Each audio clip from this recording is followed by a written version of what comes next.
Mesdames et messieurs, bonjour et ravi de vous retrouver dans cette nouvelle édition d'Indice. Pourquoi l'Égypte est devenue en tête de la liste des plus grandes économies africaines 2030? Bien sûr, c'est l'une des questions principales dont on va discuter pendant les prochaines minutes, mais aussi, je dois vous annoncer qu'il y avait des indices très importants, des questions dont on va bien sûr discuter, mais aussi on va les proposer durant les prochaines minutes et nous attendons toujours les analyses de notre expert dans le domaine économique, dans le domaine financier. Il s'agit de Dr Amr Hamed. Bien sûr, le dernier rapport du Fonds monétaire international a dit quels sont bien sûr les principaux facteurs qui ont soutenu la croissance économique de l'Égypte. Donc justement, nous allons commencer cette édition par les indices, par les propositions de ce dernier rapport de Fonds monétaire international. Justement sur l'écran, j'aimerais bien sûr vous proposer que, comme vous trouvez, l'Égypte est en tête de la liste des 10 plus grandes économies africaines d'ici 2030. Quelles sont les raisons? C'est ce qu'on va savoir. Justement, le rapport du Fonds monétaire international a révélé sa vision future de la performance de l'économie égyptienne jusqu'en 2030, indiquant que le pays est entré dans une nouvelle phase caractérisée par une croissance rapide et des indicateurs globaux stables. Également, ces estimations reflètent la confiance de l'institution internationale dans la faisabilité des réformes économiques et des mesures financières, mais aussi des mesures monétaires récemment prises par le Caire, pris bien sûr par le gouvernement égyptien.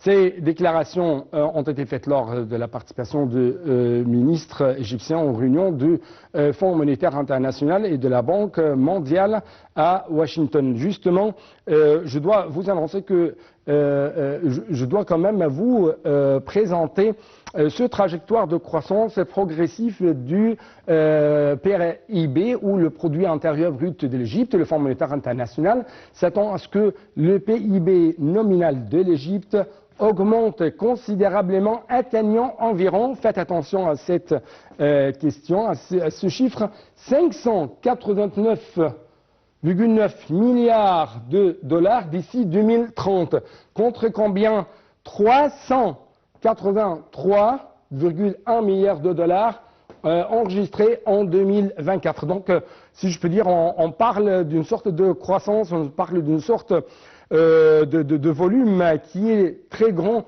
presque la moitié. Cette hausse attendue est attribuée à un résultat direct de l'élimination des effets de la libération des taux de change et de la révélation de l'économie en dollars, car le PIB s'améliorera progressivement, passant de 349,3 milliards de dollars en 2025 à 319,5 milliards de dollars en 2026. Donc, ce ne sont que des chiffres très importants et des chiffres révélateurs, bien sûr, de ce progrès réalisé par l'économie égyptienne, notamment au niveau des indices macroéconomiques, et révèlent également les réformes gouvernementales faites récemment. Les prévisions concernant la croissance économique de l'Égypte indiquent donc également une croissance réelle, une croissance réelle annuelle de 4,5% pour l'exercice 2025-2026. Une autre chose à révéler, justement avant de prendre le petit appel pour l'analyse, selon les prévisions de FMI, cette croissance va atteindre ou atteindrait 5,3% d'ici 2030, ce qui confirme que l'économie égyptienne est entrée dans une phase d'expansion, dans une phase de stabilité et va être de plus en plus durable plutôt. Également, on trouve que selon les prévisions du Fonds monétaire international, publiées par Bloomberg Economy, dans une infographie, l'Égypte sera en tête de la liste des 10 plus grandes économie d'Afrique d'ici 2030. L'inflation prévue diminue et les prix se stabilisent. Comment? Selon les estimations faites bien sûr par le Fonds monétaire international, ou si je peux dire les estimations du Fonds monétaire international indiquent des attentes positives concernant la stabilité des prix.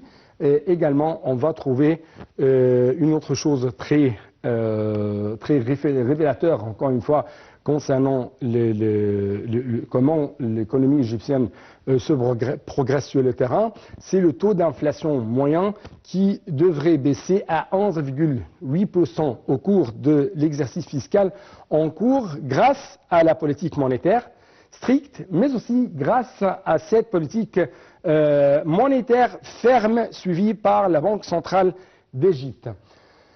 Nous essayons de vous donner plus d'explications en ce qui concerne ce dernier rapport proposé par le FMI concernant les prévisions de la croissance économique de l'Égypte. L'inflation devrait poursuivre sa baisse progressive, atteignant 5,3% d'ici 2030. Donc ce sont des chiffres vraiment très encourageants pour l'économie égyptienne et très optimistes.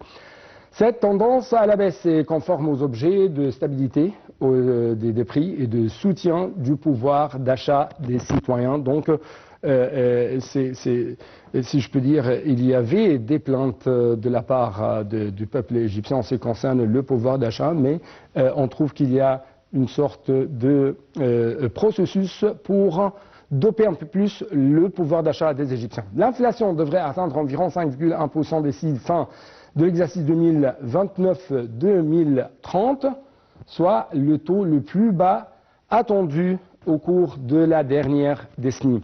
Je crois que nous allons passer à une dernière... c'est ça la dernière, bien sûr, tranche qu'on a actuellement. Et c'est le temps des questions, c'est le temps des analyses. Docteur Amr Hamed, vous êtes toujours sur la ligne de NATV International. Permettez-moi de vous dire toujours, vous êtes le bienvenu et bonjour. C'est mon plaisir, bonjour. Bonjour, docteur Amr Hamed. J'aimerais bien sûr vous proposer quelques questions en ce qui concerne ce dernier rapport et en ce qui concerne l'Égypte et qui est en tête de la liste des 10 plus grandes économies africaines d'ici 2030. Donc l'Égypte est devenue de plus en plus le tigre africain le plus puissant. Pourquoi l'Égypte peut vraiment quand même, selon les prévisions, réaliser cette croissance, réaliser le fait d'être un tigre, un lion, si je peux dire quand même, africain?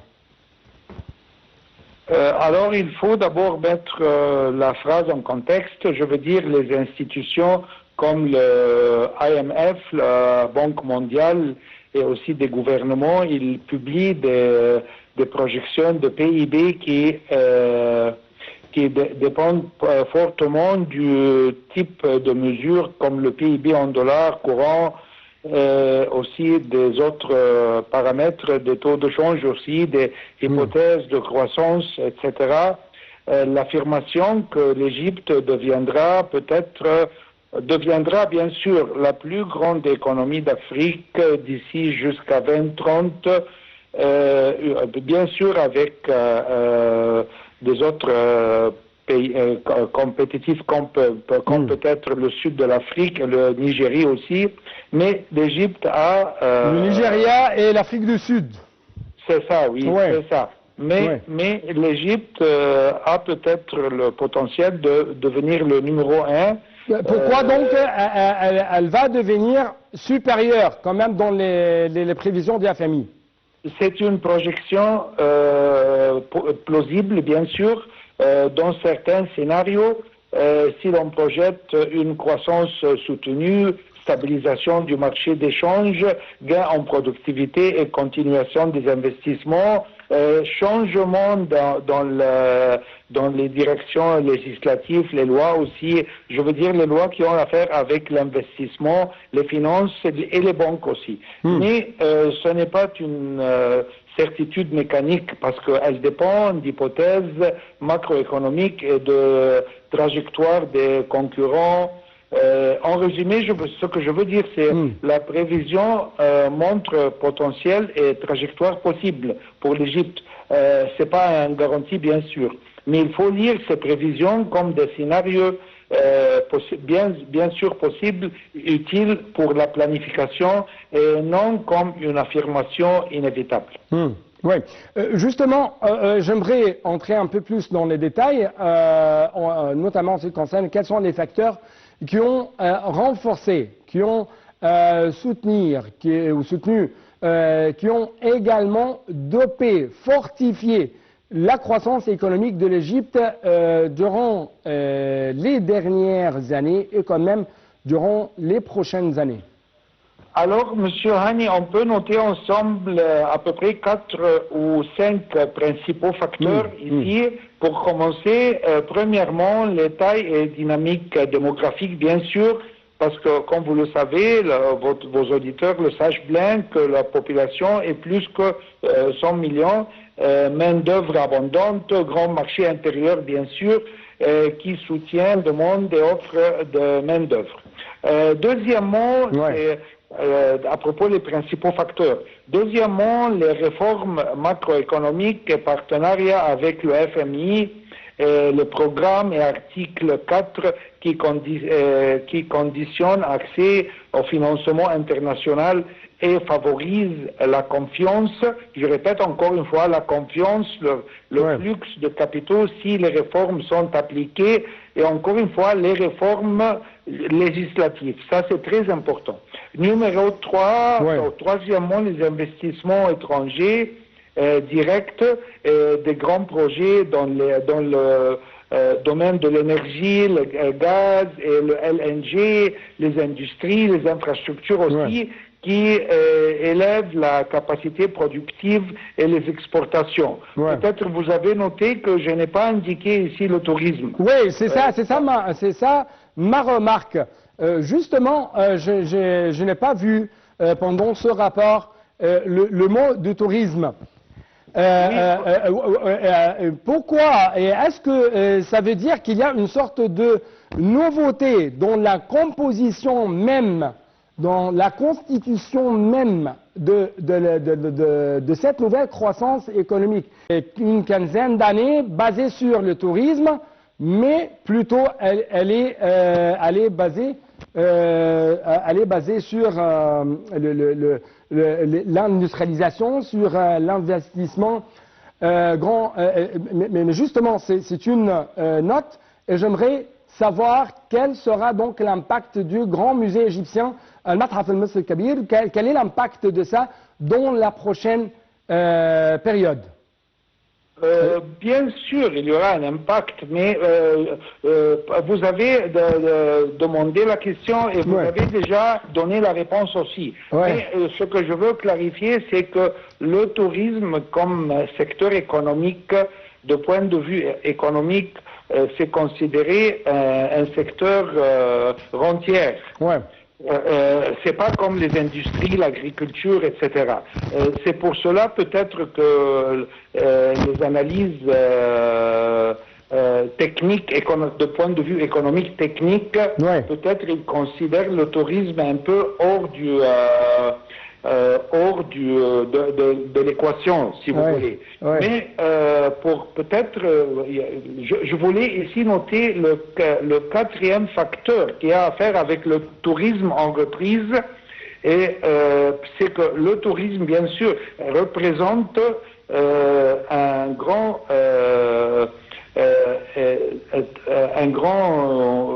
saut, si vous voulez, dans l'économie, mais c'est pas garanti comme les autres secteurs. Bien sûr, le nouveau musée, on estime que peut-être ça va ajouter au moins 7 millions de touristes par an.